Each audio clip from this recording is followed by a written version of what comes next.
Togo-Russie. L'accord de coopération militaire a été approuvé hier soir à Moscou. La Douma d'État a procédé à sa ratification officielle lors de sa séance plénière, ouvrant ainsi la voie à une étroite collaboration militaire entre les deux pays.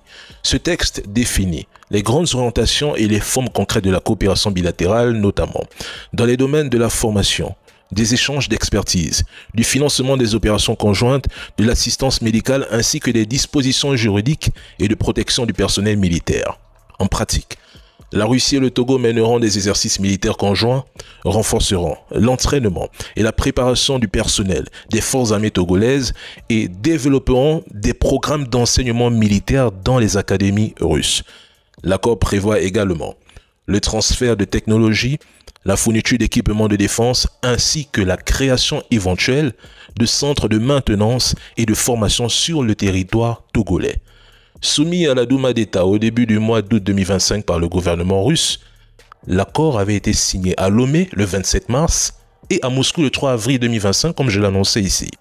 Sa ratification marque une étape majeure dans l'expansion du partenariat russo-africain et s'inscrit dans la stratégie d'autonomisation sécuritaire du continent où plusieurs États cherchent désormais à diversifier leurs alliances militaires au-delà des cadres occidentaux traditionnels. Ce que la Russie vient d'offrir au Togo n'est pas une simple coopération militaire. C'est une frappe géopolitique chirurgicale sur Paris. L'accord avait été signé à Lomé le 27 mars 2025 dans le plus grand des calmes.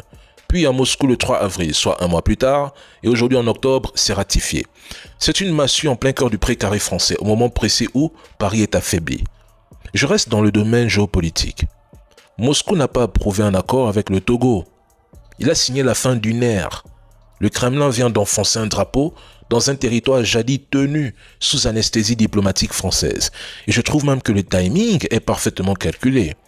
La France s'enlise dans ses propres fractures internes. Ses alliés la fuient. Ses bases au Sahel sont fermées.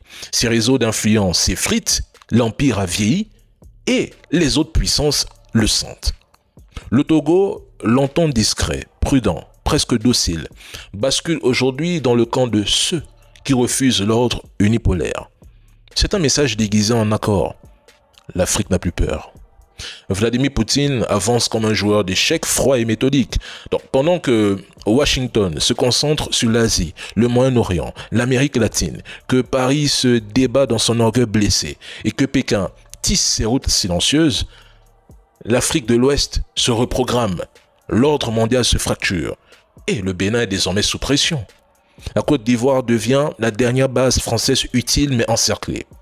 Le Ghana hésite entre prudence et opportunisme. Et le golfe de Guinée pourrait, dans les années à venir, devenir la ligne de front du monde multipolaire. La guerre froide n'est pas revenue. Elle a changé d'adresse. Et cette fois, la famille, c'est l'Afrique qui choisit le